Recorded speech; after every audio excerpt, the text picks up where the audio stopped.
Las relaciones entre México y Estados Unidos siempre han tenido sus complicaciones. Quizás las causas de estas complicaciones sean las ideologías tan distantes entre cada país. Podrían ser también las brechas culturales. Inclusive, podemos culpar a la barrera lingüística entre el español y el inglés. ¿Qué ejemplos podemos encontrar referentes a estos dificultosos acuerdos?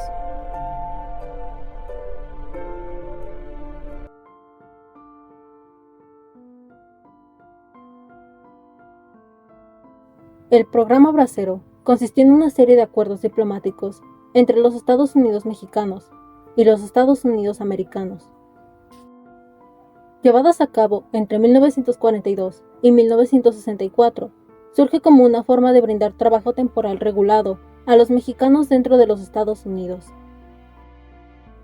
Pero, ¿con qué fin fue creado este programa realmente?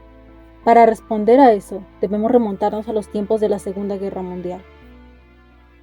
500,000 marchers in the greatest patriotic and military demonstration ever seen in this or any country.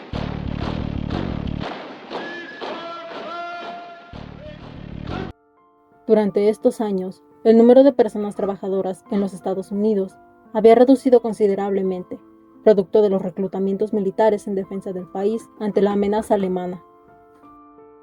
Los campos de la industria, la agricultura y la ganadería quedaron prácticamente abandonados, significando esto un peligro para la economía americana, más allá de las pérdidas que la propia guerra ya establecía. La solución a este problema: contratación de mano de obra mexicana. El término bracero surge de la idea de gente de brazos fuertes, es decir, individuos que realicen trabajos arduos y que impliquen un alto desgaste físico.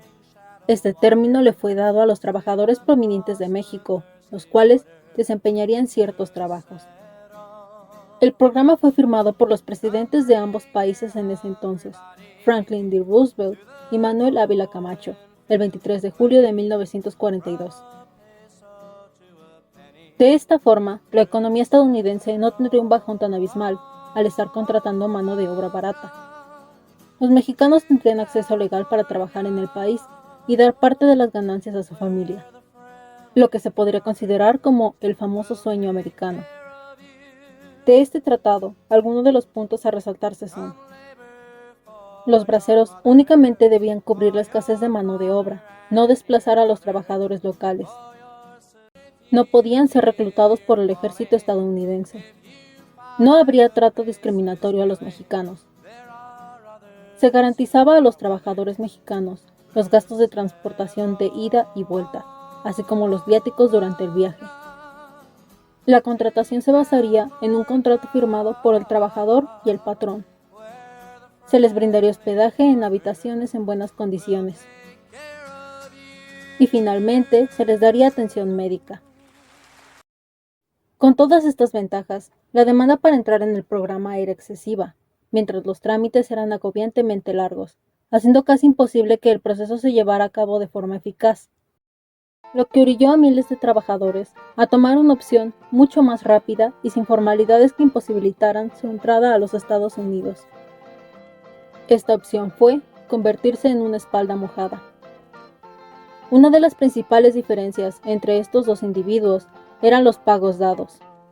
Mientras un bracero contaba con pagos fijos, asilo pagado y demás ventajas, una espalda mojada podía recibir cualquier salario, no era necesario ningún convenio y no se limitaba al trabajo como agricultor.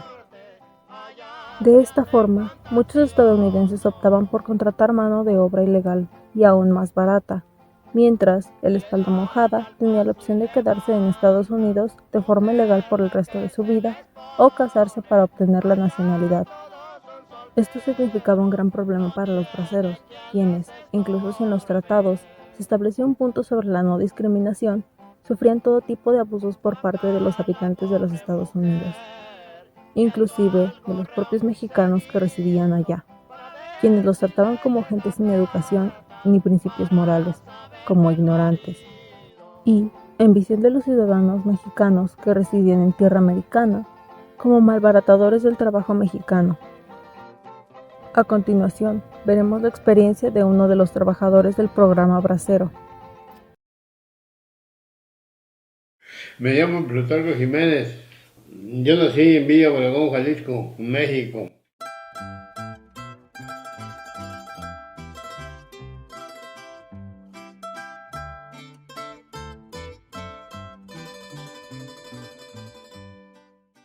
El programa de Braceros es son contrataciones que hacen. Hacen contrataciones y ahí ya la gente se contrata, hacen papeles, se contratan y ya vienen a trabajar aquí a Estados Unidos. Bueno, claro que viene mucha gente, ¿no? Vienen muchos trabajadores, vienen para acá. Pero la gente viene sola, todos vienen solos. Es muy raro que vengan hermanos a veces. ¿Qué año?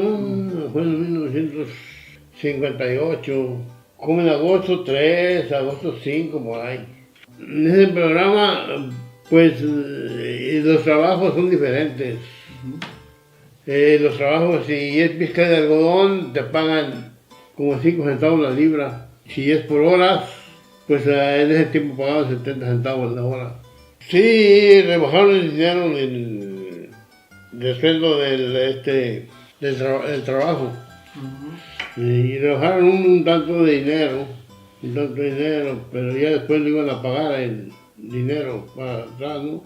Pero a algunos sí les pagaron, a mí no me pagaron porque, según me dijeron ellos, que una letra con mi apellido Jiménez, no pusieron la J, y pues, solo que pusieron la G. Y pues, ¿a qué estado o ciudad lo mandaron a trabajar? Yuma, Arizona. Estuvo bien, pero ellos tienen campos grandes, campos de concentraciones en las orillas de los pueblos, orillas de las ciudades, ¿no? Y ya de ahí, pues, le dan comida a los trabajadores, dan comida, pero unas comidas muy malas, discriminantes. Comidas malas, nos daban como, hacían unas rollononas así de comida para 30 personas, 40 personas.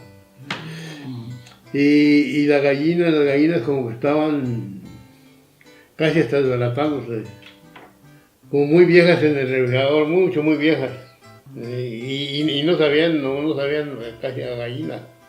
Era tan poquito lo que se ganaba. Lo que se ganaba, pues el sueldo se iba rápido. Es cierto que estaba barato, pero como una persona que rentaba una casa, bueno, ¿con qué la rentaba? Sí, era como $7 por día. Y luego también me tocó regar los files de lechuga, de melón, de sandía, de cebada, de trigo. Cuando uno riega esa clase de files, se moja uno de abajo hasta arriba, porque el trigo crece así grandotote. Y no es fácil, eso de los braceros.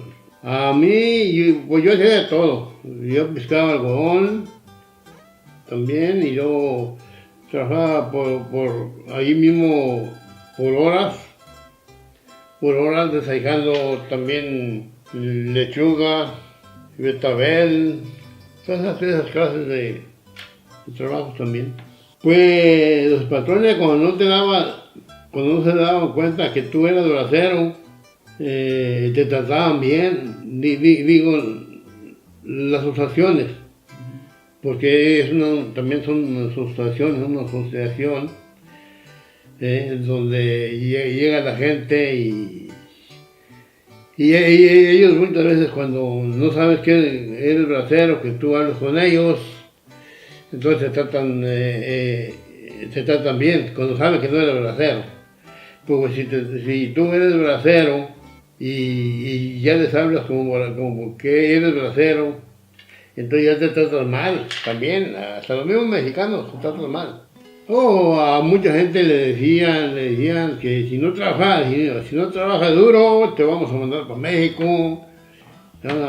México, y pues no vas a tener ni siquiera para llegar a México, porque en esa manera los asustaban a mucha gente.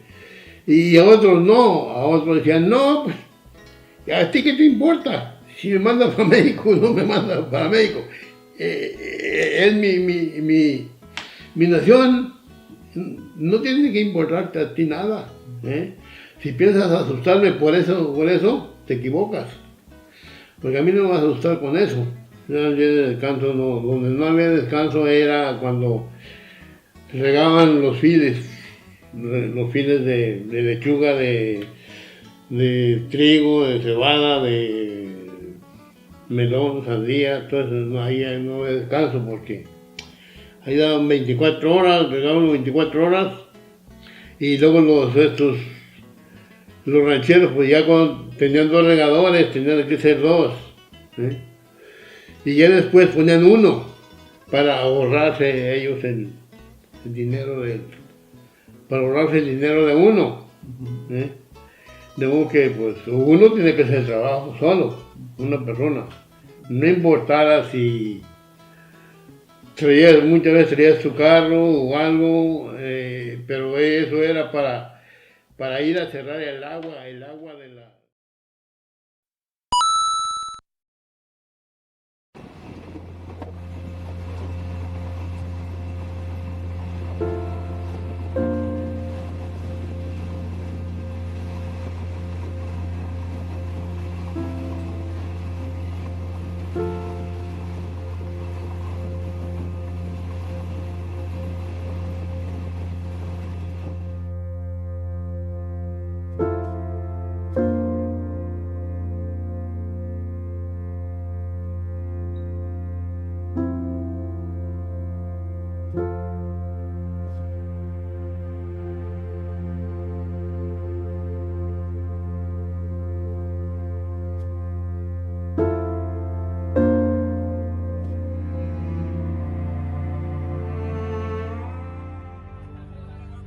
Allá en mi país empezó una vida muy difícil y me programé para dejar Haití, porque si no hoy día tal vez no podría estar en vida.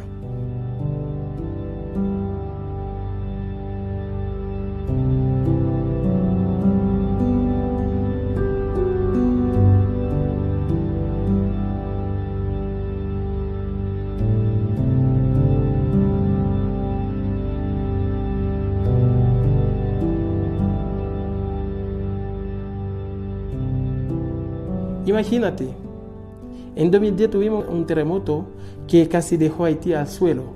Recién, menos que 3 meses mataron al presidente.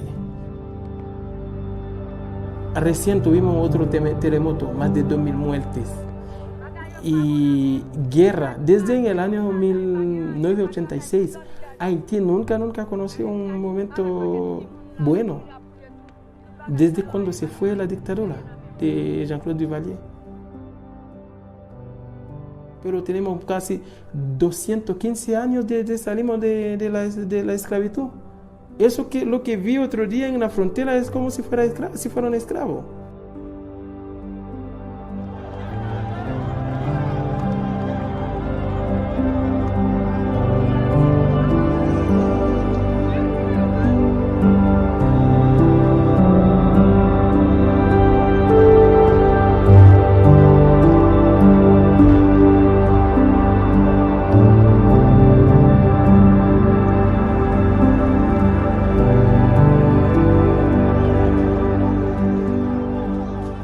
De la migración paró la combi y dicen a todos los haitianos que se bajen.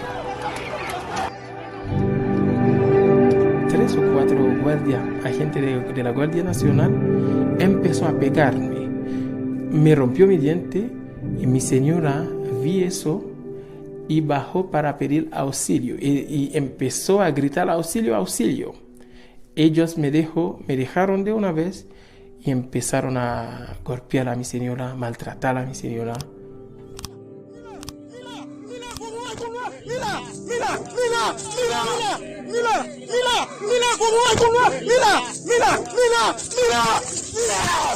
Había uno de los agentes de la Guardia Nacional y él llamó a tres con su arma en la mano y ellos me dicen, sácate la clave para que no está complicado el caso.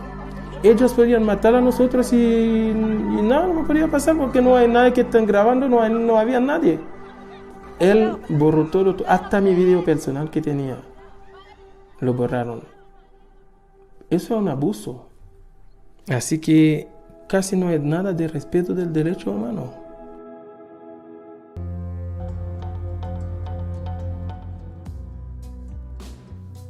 La migración se refiere a los cambios de residencia de las personas desde un lugar a otro, cruzando los límites geográficos, por ejemplo, de un país a otro o de una ciudad a otra, y es causada por tres factores principales, los cuales son la violencia, la economía y los desastres naturales.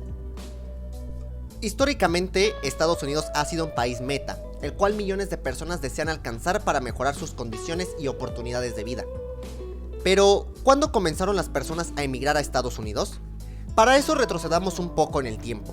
Durante los siglos XIX y XX, la procedencia de los inmigrantes en Estados Unidos ha sido muy diversa, y refleja bien las etapas históricas del país y del resto del mundo, al igual que explica algunos de los procesos económicos, políticos o demográficos que se han dado tras estas oleadas migratorias. El siglo XIX y los inicios del siglo XX fueron una época de enormes migraciones en Europa hacia Estados Unidos. El viejo continente estaba manchado por las guerras, el hambre, la pobreza y la falta de oportunidades. Y Estados Unidos se percibía como una tierra de oportunidades y con un enorme potencial. Así comenzaba ese ideal del sueño americano. Cuando vemos la procedencia de los inmigrantes europeos, ingleses, irlandeses, franceses, italianos, alemanes, españoles, portugueses, suizos, polacos y rusos, se puede decir que el fenómeno migratorio afectó a casi toda Europa. Los inmigrantes provenían del sector agrario y del sector urbano, pero presentaban características específicas dentro de cada uno. Por ejemplo, dentro del primer grupo encontramos pequeños propietarios, arrendatarios y jornaleros. Para entender los antecedentes de estos flujos migratorios hacia América, es conveniente puntualizar los cambios producidos por el industrialismo y sus efectos en la explosión demográfica y en la urbanización que llevó consigo una mayor movilidad social. Cabe resaltar las transformaciones llevadas a cabo en el sector agrario, la disminución de las pequeñas propiedades e incremento de los latifundios, las malas cosechas, la plaga de la papa, la llegada de cereales americanos y el arribo de la carne refrigerada de Argentina. Esos fenómenos afectaron a todo el continente europeo y aumentaron las migraciones del campo a las ciudades, y cuando éstas se saturaron, los desempleados se dirigieron a otras naciones europeas y más tarde hacia el continente americano. El episodio conocido como la plaga de la papa se refiere a una crisis de los cultivos de dicho tubérculo en los campos irlandeses a mediados del siglo XIX, es decir, entre 1845 y 1850, debido a un hongo devastador proveniente de México. El hecho de que la papa, planta de origen americano introducida a Europa en el siglo XVI, constituía la base de la subsistencia de cientos de familias irlandesas que dependían de una pequeña porción de tierra y no de grandes extensiones con la capacidad de producir suficientes cereales, hizo que esta tragedia natural tuviera repercusiones sociales de gran importancia. Aproximadamente la mitad de la población de Irlanda dependía de las papas para su alimentación. Cientos de miles de personas irlandesas, se calcula que más de 750,000, murieron de hambre y cerca de 2 millones se vieron forzadas a emigrar a diferentes partes de Europa y del Nuevo Mundo, especialmente a los Estados Unidos y Canadá. En 5 años, la población irlandesa se redujo en un 25%. En aquella época, llegaron cientos de miles de personas procedentes de lugares tan dispares como Alemania, Reino Unido, Rusia, Italia, Noruega o Irlanda. Además, muchas de estas comunidades se desplazaron a lugares donde podían desarrollar actividades o empleos que encajasen con el estilo de vida que tenían en sus países de origen. No es de extrañar, por tanto, que los noruegos acabasen en los bosques de Dakota del Norte y Dakota del Sur, al igual que los suecos en Minnesota, los italianos en grandes ciudades o los alemanes repartidos por medio país, orientados a empleos industriales y agrarios. Lógicamente, también existían inmigrantes que se asentaban en las zonas más próximas a donde procedían. Así ocurría con los canadienses en la zona norte del país, los mexicanos en el sur o los cubanos en Florida. Un siglo después, la situación ha cambiado sustancialmente. La inmigración europea ha desaparecido y en su lugar quedan ya como estadounidenses los que nacieron de padres extranjeros hace un siglo, y ha sido sustituida por la latinoamericana principalmente. Pero, ¿por qué cambió esta situación? En los últimos años, en los países centroamericanos, especialmente en el llamado Triángulo del Norte, conformado por El Salvador, Guatemala y Honduras, se han producido cambios en la vida social y en las condiciones ambientales que conforman un conjunto de factores que impulsan a la migración internacional. A las condiciones de desigualdad, pobreza y falta de empleo, se le suma la escalada de violencia que se vive en gran parte de los territorios de los tres países antes mencionados. Asimismo, factores ambientales como los huracanes, las sequías y desastres naturales como los terremotos, entre otros, también contribuyen a que las personas en riesgo decidan migrar. Sin embargo, a pesar de estas causas, los factores económicos y la violencia, especialmente en estos tres países, son los principales impulsores de la migración y han configurado contextos de mayor vulnerabilidad y riesgos para los migrantes. Cada vez más personas en Centroamérica se ven obligadas a abandonar sus hogares.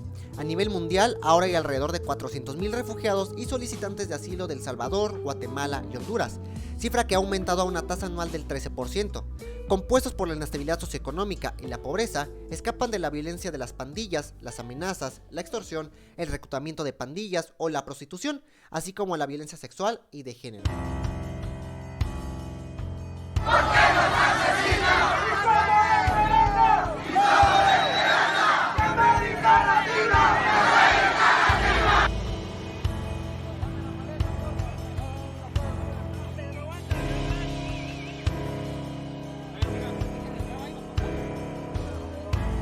Nos arriesgamos mucho a pasar el río y andamos arriesgando la vida porque en Honduras no hay una vida mejor, no hay futuro y aquí seguimos adelante haciendo el esfuerzo.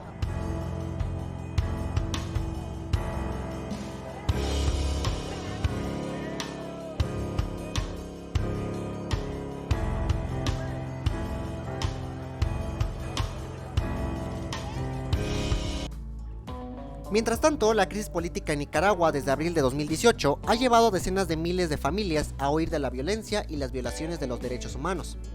A 2 años de la crisis, más de 110,000 nicaragüenses habían salido de su país en busca de un refugio. La Comisión Interamericana de Derechos Humanos ha informado durante mucho tiempo que América Latina tiene los niveles más altos de violencia juvenil en el mundo y que algunos de los países más violentos de la región se encuentran en América Central. Según Inside Crime, en 2017, El Salvador tuvo la segunda tasa de homicidios más alta del mundo, con 60 homicidios por cada 100,000 habitantes. Honduras fue cuarto, con 42 por cada 100,000 habitantes, y Guatemala ocupó el sexto lugar, con 26 por cada 100,000 habitantes. Entre 2010 y 2017, se registraron 120,952 homicidios en el Triángulo del Norte.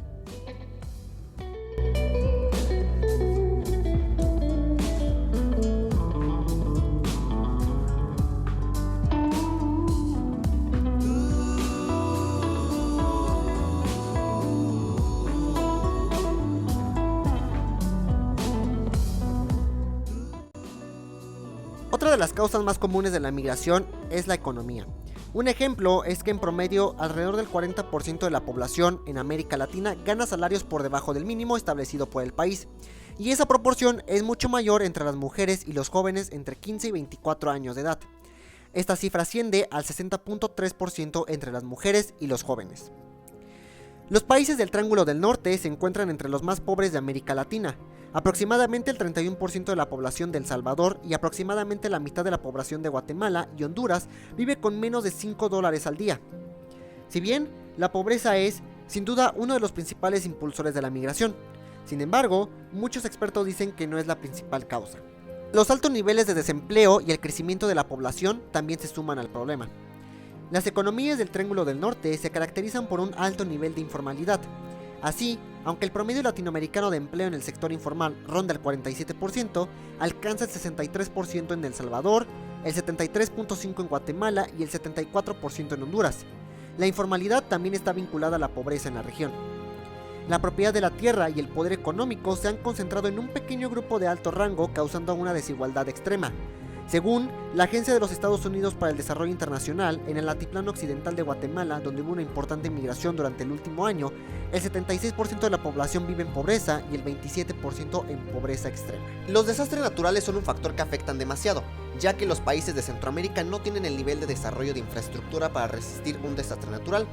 Según el Índice Mundial de Riesgo de 2018, El Salvador y Guatemala se encuentran entre los 15 países del mundo con mayor riesgo de desastres naturales, debido a su frecuente exposición y débil capacidad de respuesta.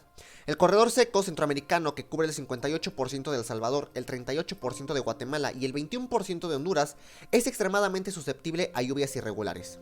Según un estudio de 2017 del Programa Mundial de Alimentos de las Naciones Unidas, las sequías desde 2014 han destruido cultivos y han resultado en niveles de inseguridad alimentaria nunca antes vistos en la región. Según se informa, esto ha obligado a los hogares a participar en estrategias de supervivencia extremas como endeudarse, vender tierras o migrar. Históricamente, varios inmigrantes mexicanos han llegado a lo que hoy es el territorio de Estados Unidos prácticamente en todo momento, entre la época de la anexión de Texas, California, Nuevo México y Arizona, antes territorio mexicano en 1848, y a lo largo de todo el siglo XX y lo que va del siglo XXI. En las primeras épocas, los cruces por la frontera eran mucho menos complicados y dramáticos en comparación con la situación actual, aunque durante la Gran Depresión, a principios de la década de 1930, se restringió la inmigración e incluso unos 2 millones de mexicanos inmigrantes fueron deportados. Por otro lado, durante 1942 y 1964, existió un programa para trabajadores temporales mexicanos llamado Programa Bracero, que permitió el ingreso legal de miles de trabajadores. Con todo esto, los cruces no autorizados eran frecuentes en la zona del Río Bravo, al grado de que en 1954 se estableció un programa específico de detención de indocumentados en la frontera llamado Operación Wetback o Espalda Mojada, que operó en alguna de las principales áreas de cruce al país, en las fronteras de Texas y California. Tras las guerras mundiales, la situación se modificó, pues las fronteras de Estados Unidos dejaron de ser permeables y comenzaron restricciones mayores a la inmigración. A lo largo de la segunda mitad del siglo XX, las áreas de los cruces fronterizos entre México y Estados Unidos fueron cambiando a medida que se agudizaba la vigilancia fronteriza del lado estadounidense y se levantaba el muro. Así, mientras que inicialmente los cruces se hacían en áreas urbanas, como Tijuana, Ciudad Juárez o Nuevo Laredo, donde el cruce era relativamente fácil y poco peligroso, en los años 70, 80 y 90, los inmigrantes debían internarse cada vez más en áreas mucho más aisladas y peligrosas, como los desiertos en las amplias áreas del sur de California, Arizona y Texas. La ruta hacia los Estados Unidos se realiza por Colombia, Panamá, Costa Rica, Nicaragua, Honduras, Guatemala y México. En términos generales, el trayecto de Colombia a México dura aproximadamente de 7 a 10 semanas. Desafortunadamente, existen riesgos que los migrantes se enfrentan a lo largo de su trayecto que ponen en juego la llegada a su destino y su propia seguridad. Algunos de los riesgos que pueden ocurrir durante su trayecto son: número 1. Perderse en el camino. Número 2. Falta de alimento o agua. Número 3. Temperaturas extremas que provocan mareos o desmayos, accidentes físicos o riesgos de ahogamiento. Número 4. Ataques de animales. Número 5. Abandono de traficantes, es decir, los guías, coyotes o polleros. Número 6. Delitos como asaltos, robo, trata de personas, secuestro, extorsión, ataques sexuales, entre otros. Y número 7. Abuso de autoridad. Las rutas que los migrantes optan por tomar se pueden clasificar de acuerdo a la distancia y al riesgo.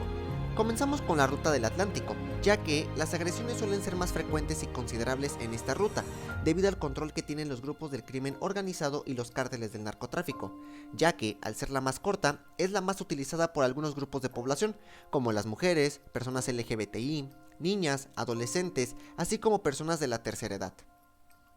Continuamos con la ruta del Pacífico, que es la más larga pero la menos peligrosa de las dos, aunque en la región norte del país tienen presencia algunos grupos del crimen organizado como los robos en Jalisco, Sinaloa, Guanajuato y Sonora.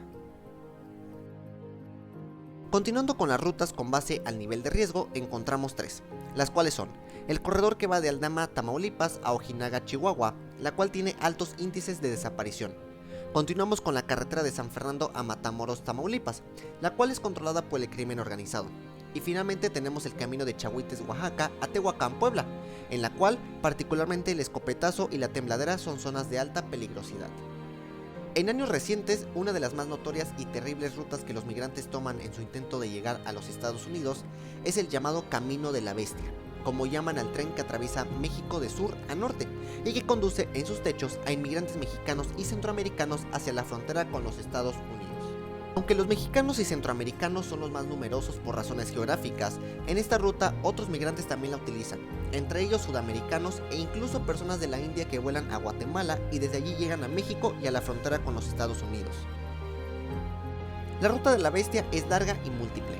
Primero, los inmigrantes cruzan la selva o el río Suchiate entre Guatemala y México, y luego toman la bestia, en un recorrido que comienza en la frontera de México y Guatemala, en las ciudades de Tenosique y Tapachula, Chiapas, y concluye en el área de Coatzacoalcos, Veracruz, para luego separarse en dos ramales, uno corto que sigue la costa del Golfo de México hasta llegar a la ciudad fronteriza de Reynosa, Tamaulipas, a las orillas del Río Grande o del Río Bravo, frente a Texas, y otro más largo que entra hacia el centro de México, pasa cerca de la Ciudad de México y pasa por ciudades como León, Guanajuato y Guadalajara, Jalisco, para avanzar luego hacia el norte, por la costa del Pacífico a través de Sinaloa y Sonora, hasta la ciudad fronteriza de Nogales, frente a Arizona.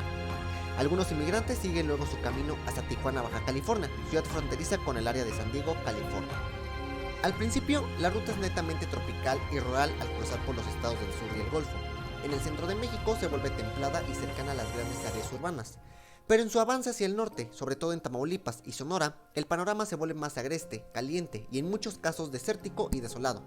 Y si se considera que los migrantes viajan de modo precario, sin acceso a servicios de ningún tipo y solo con lo que son capaces de cargar por sí mismos, el viaje en la bestia y sus rutas secundarias son siempre difíciles.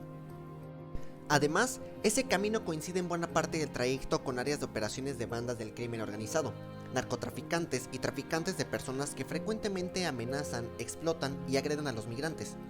El hallazgo, hace unos años, de fosas comunes ilegales con decenas de cuerpos de migrantes en Tamaulipas es una muestra del terrible peligro que se corre en el trayecto, y las autoridades mexicanas muchas veces también cometen abusos contra los migrantes. En fechas recientes, el cruce fronterizo en el área del llamado Valle del Río Grande, Texas, justamente con el área de Reynosa en México, ha sido intenso, y la mayor parte de los migrantes solo ingresaron al país por ahí, cruzando el río. Muchos de los migrantes entran a Estados Unidos asistidos por coyotes o polleros, que por un pago los pasan desde México. La delincuencia, la violencia, la inseguridad y el desamparo campean a todo a lo largo de la ruta. Aunque en el 2014 estalló la crisis migratoria, en realidad el flujo de los migrantes mexicanos y centroamericanos de todas las edades a través de México, vía la bestia u otros medios, ha sido constante a lo largo de las décadas y ha tenido lugar con intensidad en lo que va del presente siglo. El tráfico de migrantes en la frontera México-estadounidense no es conceptualizado del mismo modo por todos los involucrados en este fenómeno. Para algunos, especialmente los ciudadanos y el gobierno norteamericano, los migrantes son vistos como los personajes malos de la historia, usualmente ligados al crimen organizado. Dicha conceptualización ha promovido una política migratoria restrictiva por parte de este gobierno, y a consecuencia se ha llevado la vida de cientos de migrantes laborales, fallecidos por ahogamiento, deshidratación e insolación, al tratar de cruzar la frontera. Por otro lado, para los migrantes, en ocasiones ellos mismos se ven como las víctimas de una desigualdad social extrema, siendo así la única solución y esperanza de una mejor vida la migración a los Estados Unidos. Finalmente, para los ciudadanos y el gobierno mexicano, en las últimas décadas la migración hacia los Estados Unidos se ha convertido en un fenómeno masivo y descontrolado que año con año ha ocasionado que muchos migrantes ya no lleguen a la frontera y decidan quedarse pidiendo dinero en las calles o realizando trabajos informales. Independientemente de la perspectiva que cada uno de los involucrados tenga con respecto al movimiento migratorio, la realidad es que este movimiento social incrementa año con año, debido a la situación de pobreza extrema e inseguridad que se vive en los países latinoamericanos. Esto solo nos refleja la realidad de la desigualdad que vivimos día con día, y con ello la falta de oportunidades para poder salir adelante en los contextos latinos. Sin embargo, habría que reflexionar si al migrar estas personas en realidad mejoran, ya que al parecer la esclavitud y el abuso toman otra cara al momento de trabajar en el país norteamericano, disfrazada de dólares, pero socialmente siempre desigual.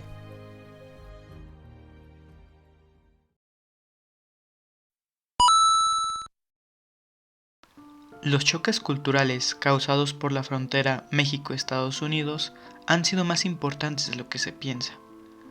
3 contraculturas sobresalieron tanto que incluso hoy en día siguen más o menos vigentes. Estos son los chicanos, los pachucos y los cholos. El movimiento chicano comenzó en Estados Unidos en la década de los 60. Ha sido denominado como uno de los movimientos sociales más trascendentales de nuestra historia. la palabra chicano se comenzó a usar a finales del siglo XIX como un diminutivo de mexicano. Era usado principalmente entre la clase obrera. Era una manera afectuosa para referirse a compañeros mexicanos de trabajo. Sin embargo, otras fuentes indican que también fue usado como un término peyorativo para referirse a los mexicoamericanos de baja clase social. Fue hasta los 60s cuando el movimiento chicano estalló. Estaban hartos de las condiciones en las que vivían. Esto debido a que vivían en condiciones socioeconómicas precarias, además de que tenían muchas limitaciones en cuanto a los derechos que gozaban. Fue en ese momento cuando la palabra chicano adquirió un nuevo sentido. Los chicanos querían un nombre que no fuera impuesto por la sociedad. En ese entonces se les denominaba Mexican Americans, gente de habla española, o simplemente seres de origen latinoamericano.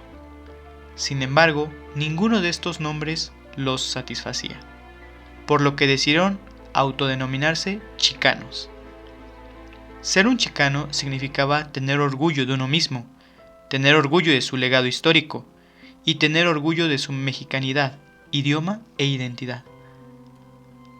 Ahora, decir la palabra chicano tenía una connotación de orgullo, dignidad y de conciencia étnica. La lucha de este movimiento logró elevar el nivel socioeconómico de algunos sectores obreros. Lograron disminuir el racismo hacia los chicanos y al fin podían decir «soy chicano», sin temor alguno. Estaban orgullosos de ser chicanos. Lograron comenzar a fundar sus propias escuelas chicanas. Así surgieron las facultades de estudios chicanos, ya que ellos creían que si los estadounidenses no querían incluirlos en su historia, entonces ellos fundarían sus propias escuelas. También lograron que se les reconocieran sus derechos referentes a la educación, prestaciones laborales y al trato digno. Pero quizás el logro más importante fue que pasaron de ser invisibles, culturalmente hablando, a ser ampliamente reconocidos. Su música, pintura y literatura comenzaron a ser bien valorados. En cuanto a la pintura, los chicanos rescataron la herencia muralista. En cuanto a la aportación cultural de los chicanos a la música, sobresale la banda Los Lobos.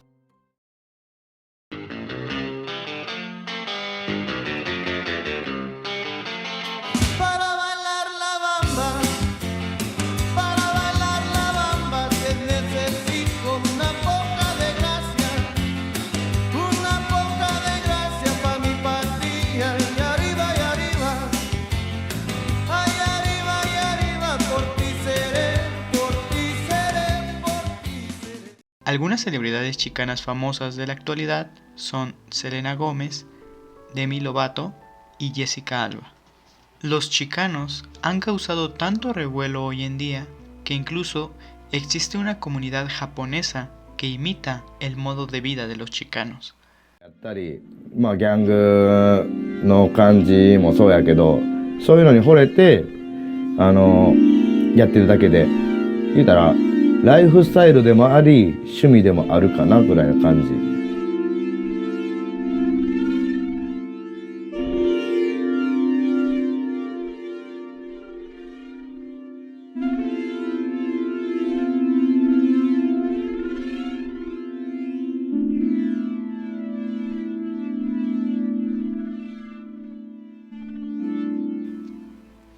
Hoy en día, la lucha chicana se ha institucionalizado. Ahora hay distintas organizaciones encargadas de pelear y defender los derechos de los chicanos. Se lleva a cabo algo llamado discriminación positiva o acción afirmativa, mediante la cual se pretende disminuir las prácticas discriminatorias hacia los chicanos. Los pachucos se caracterizan por su extravagante forma de vestir. El término pachuco fue adoptado por los chicanos y mexicanos para definir un tipo de subcultura urbana, cuyos inicios se remontan a los años 30 y 40, en el sur de California. La historia cuenta que una vez un inmigrante campesino se encontraba paseando por Los Ángeles, cuando de pronto vio en una tienda un traje con colores muy llamativos. Decidió comprarlo y comenzar a usarlo. Lo que este inmigrante no sabía era que este traje estaba diseñado para jazzistas. Desde ese momento, el uso de estos trajes se popularizó rápidamente entre la comunidad chicana, y algunos comenzaron a usarlos como forma de protesta ante la comunidad estadounidense que los rechazaba y discriminaba. Así nacieron los pachucos. Si bien es cierto que surgió en Los Ángeles, California, en los años 40 y 50, también es muy cierto que el pachuco fueron los hijos de inmigrantes mexicanos que se fueron de mojados en aquel entonces en el tiempo de guerra. No tenían la cierta libertad, porque eran indocumentados, de andar en las iglesias, en los bailes, era de su trabajo y escondidas y asalto de mata. El movimiento también prosperó en México, gracias a figuras como Tintán. Él fue un ícono del cine mexicano en su época de oro. Inspiró a muchos comediantes y llevó a los pachucos a los salones de baile del país, donde hoy en día puedes encontrar todavía algunos pachucos, pues otra característica indispensable de este grupo es que saben bailar de todo.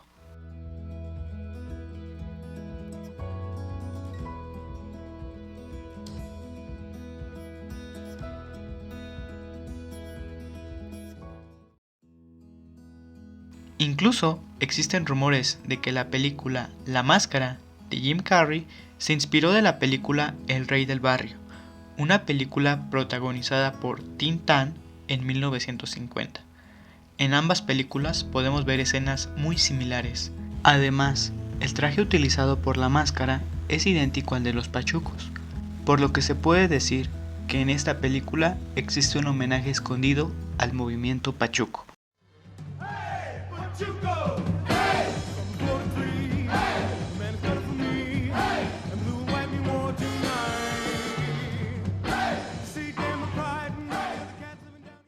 El movimiento cholo nació en Los Ángeles, California, en la década de los 80. En este movimiento se manifestaban sectores discriminados chicanos y mexicanos, como necesidad de formalizar una identidad propia. Los cholos crearon símbolos específicos que marcaban la integración a su grupo. Estos símbolos principalmente eran la vestimenta y el lenguaje. Buscaban diferenciarse de los estadounidenses. Por consiguiente, los cholos surgieron como una marca de resistencia social y cultural. Hoy en día es posible encontrar grupos de cholos en distintos estados de la República. Sin embargo, es evidente que la mayoría se encuentra en ciudades fronterizas. En Ciudad Juárez, los cholos se identifican como jóvenes que se dedican a pintar en bardas.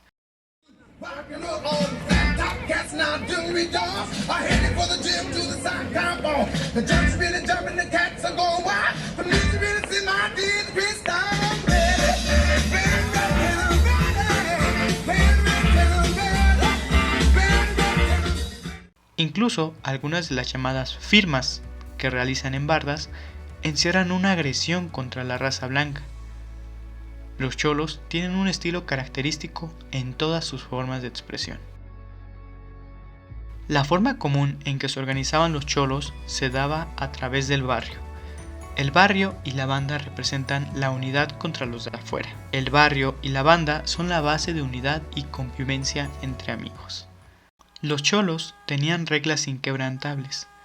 Entre ellas se encuentran: nunca traicionar a un amigo, no temer a nada y a nadie, decirle Simón a la vida, defender el barrio, por mencionar algunas.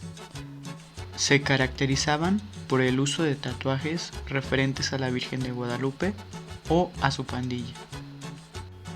Su vestimenta se asemeja bastante a la de los pachucos, solamente que un poco menos elegante y estrafalaria.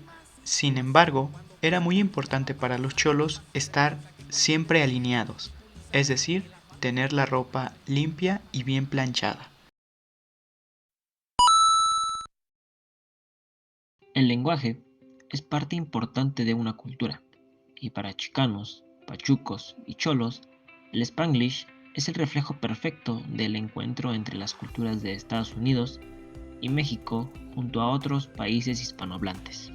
Con la cercanía de ambos países, lógicamente viene una gran convivencia entre ambas culturas, y con más de 35 millones de latinos, Estados Unidos es uno de los puntos más importantes de población de origen hispano en el mundo. El Spanglish tiene unos orígenes que se remontan a 1848, cuando México vendió parte de su territorio. Se teoriza que es aquí donde nació, aunque la mayoría de los autores consideran que fue en realidad en los años 60, cuando en los barrios hispanos de Miami, Nueva York y Los Ángeles se produjo la explosión del Mock, antecedentes del Spanglish, y que, por filtración, luego se fue extendiendo por las ciudades. Con la constante propagación de la cultura estadounidense y el capitalismo, los mexicanos, en busca de una mejor vida, decidían ir a trabajar a Estados Unidos, pero culturalmente se tiene muy arraigada la familia y al hogar, por lo que eventualmente regresaban a casa habiendo aprendido nuevos vocablos con los cuales impresionaban a amigos y familiares. Esto se mantuvo en el tiempo, y no solo regresaron a México para estar en casa. Muchos de estos trabajadores terminaron por llevar con ellos a sus familias y establecer sus hogares en Estados Unidos, por lo que naturalmente, con el paso de las generaciones, la mezcla de los idiomas se volvió muy común. Se trata de un habla híbrida de la que hay puristas que dicen que el Spanglish es una prostitución del idioma, una aberración. Pero en realidad es algo habitual. En última instancia nace de la necesidad, y no es otra cosa más que el resultado de tratar de adaptar una cultura a la otra, la americanización de los latinos y la latinización ocurriendo en Estados Unidos de manera simultánea. Y como la cultura es nuestro enfoque, abrimos un pequeño paréntesis para hablar del cine mexicano en la época de oro, el cual tiene una gran relevancia para los mexicanos. La época de oro del cine mexicano es un periodo de auge en la historia del cine de México, que comenzó en 1936 con el estreno de la película Allá en el Rancho Grande y culminó en 1956. Se le considera una edad de oro por ser una etapa del país en la que la industria cinematográfica era el centro de las cintas comerciales de Latinoamérica y de habla hispana. Y hoy se siente más valiente porque trae su amarrador. Que le salga el que de contra, pues ya le anda por pelear. Este gallo arisco y pronto pide sangre en su cantar. En 1939, durante la Segunda Guerra Mundial, la industria cinematográfica de Estados Unidos y Europa recibió un gran golpe, ya que los materiales anteriormente destinados a la producción de cine empezaron a destinarse a la nueva industria armamentista. Muchos países empezaron a enfocarse en la realización de películas de guerra, dejándole la oportunidad a México de producir cine comercial para el mercado mexicano y latinoamericano. Este ambiente cultural favoreció el surgimiento de una nueva generación de directores y de actores considerados, hasta la fecha, íconos de México y de los países hispanohablantes. Cerramos el paréntesis, y una vez comprendemos la importancia que tiene el cine en la cultura, podemos hablar del cine chicano. Pero, ¿qué es este cine? El cine chicano se define como el conjunto de realizaciones escritas, dirigidas y producidas por chicanos, descendientes de mexicanos nacidos en Estados Unidos. Su propósito es ante todo acercarse a la realidad de su comunidad, anteriormente eludida en las pantallas tanto del cine de Hollywood como de México. Una de sus mayores preocupaciones es la migración, fenómeno que ha generado controversia y debate entre México y Estados Unidos en el plano económico, político, social y cultural. El cine chicano nace como tal a finales de los 60, influido por el movimiento activista sociopolítico del momento y como una necesaria mirada propia, fuera de la industria de Hollywood, que hasta entonces reflejaba ajenos clichés sobre los latinos y los chicanos. Durante este primer periodo, que se extiende hasta los años 80, el género documental es el protagonista, como un cine hecho por y para la comunidad chicana, necesitada de una visibilidad propia y reivindicativa. I am Joaquin. lost in a world of confusion, caught up in a whirl of an Anglo society, confused by the rules, scorned by attitudes, suppressed by manipulations, and destroyed by modern society. A partir de los años 90, el cine chicano inicia una tercera etapa de madurez, con la consagración de su industria y de sus cineastas.